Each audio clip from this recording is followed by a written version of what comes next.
नमस्कार, मेरा नाम शालिनी एस शर्मा है। मैं PhD chamber of commerce Delhi में असिस्टेंट सेक्रेटरी जनरल के पद पर कार्यरत हूँ। ये प्रोजेक्ट विद्यासागर जो हमारी एक एजुकेशन की कैंपेन है, उसकी पहली वर्कशॉप के लिए हम पटना आए हुए हैं। ये 2 दिन की वर्कशॉप जिसका उद्घाटन आज सवेरे ही हुआ है। इसमें SCRT बिहार की जॉइंट डायरेक्टर डॉक्टर रश्मि प्रभा जी उपस्थित थी। वर्चुअली ज्वाइन किया था हमें डॉक्टर इंद्रानी भादुरी, जो कि परख की CEO हैं NCERT में। उन्होंने हमें संबोधित किया था वर्चुअली दिल्ली से। और इस पूरे कैंपेन के 2 उद्देश्य हैं। प्रोजेक्ट विद्यासागर एक परख के नेशनल अचीवमेंट सर्वे के बारे में टीचर्स को बताने का प्रयास है। लर्निंग कॉम्पिटेंसीज़ क्या होती हैं डिफरेंट स्टेजेस ऑफ स्कूलिंग में, उनमें असेसमेंट के क्या रिफॉर्म्स आए हैं, नई शिक्षा प्रणाली के अंतर्गत किस तरीके से असेसमेंट में और पेडागोजी दोनों में ही चेंजेस आए हैं, तो उसके बारे में बताना इस पूरे कैंपेन का उद्देश्य है। दूसरा प्रमुख उद्देश्य प्रोजेक्ट विद्यासागर का है government of India ministry of education की विद्यांजलि स्कीम के बारे में बताना। ये department of school education and literacy Delhi में जिसका मंत्रालय है, उनकी एक स्कीम है जिसमें वॉलंटियर्स अपना अपना सहयोग देते हैं गवर्नमेंट स्कूल्स के क्वालिटी को इम्प्रूव करने के लिए। हमारा मकसद पीएचडी चैम्बर ऑफ कॉमर्स का, हमने अभी हाल ही में एक MOU साइन किया था मिनिस्ट्री ऑफ एजुकेशन के साथ विद्यांजलि के ऊपर, जिसके अंतर्गत हमारा उद्देश्य है कि हम ज़्यादा से ज़्यादा लोगों को इस स्कीम के बारे में बताएं और हम उद्योगपतियों से ये गुजारिश करें कि वो अपना CSR का जो फंड्स है वो गवर्नमेंट स्कूल्स के क्वालिटी इम्प्रूवमेंट में वो ज़्यादा से ज़्यादा लगाएं। इसमें प्राइवेट स्कूल्स गवर्नमेंट स्कूल्स के साथ पार्टनर कर सकते हैं और जो इंडस्ट्रियलिस्ट हैं वो अपने CSR फंड्स गवर्नमेंट स्कूल्स में किस तरीके से लगा सकते हैं, उसके बारे में हम उन्हें बता रहे हैं। और इसके साथ साथ हमने इंडस्ट्रियलिस्ट के रिकग्निशन के लिए भी बात करी है मंत्रालय से।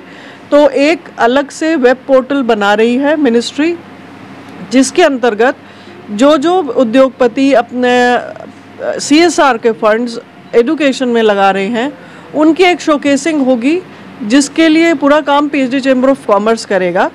इस MOU के अंतर्गत जो हमने शिक्षा मंत्रालय के साथ साइन किया था, उसके अंतर्गत ये सारा कोऑर्डिनेशन का काम उन्होंने हमें दिया है। उसी MOU के अंतर्गत हमने विद्यांजलि स्कीम के प्रचार का एक प्रमुख उद्देश्य रखा था इस प्रोजेक्ट विद्यासागर का। यह आज पहली वर्कशॉप हमारी यहाँ शुरू हुई है, ये कल तक जारी रहेगी और इसके बाद हम अब से लेके मार्च तक 12 राज्यों को कवर करेंगे।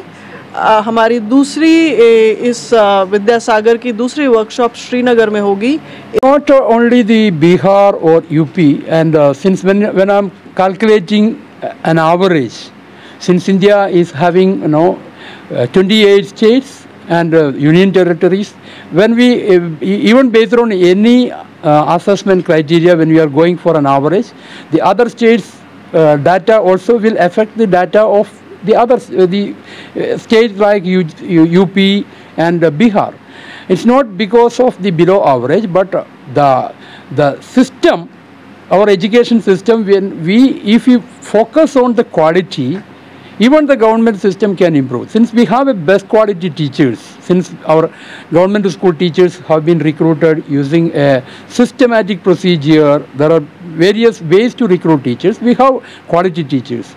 And if we can give the inputs, I'm doubtful that whether our teachers have been given the orientation, the support mechanism, whatever they require for implementing various initiatives of the government, central as well as state, that is doubtful. And if we can do that support, of course our teachers can excel, and if the teachers can excel, that will reflect in the learning. I believe that learning is more important than teaching. Therefore, it is the teacher who can provide a very proactive role. We take a proactive role in improving the learning of the children.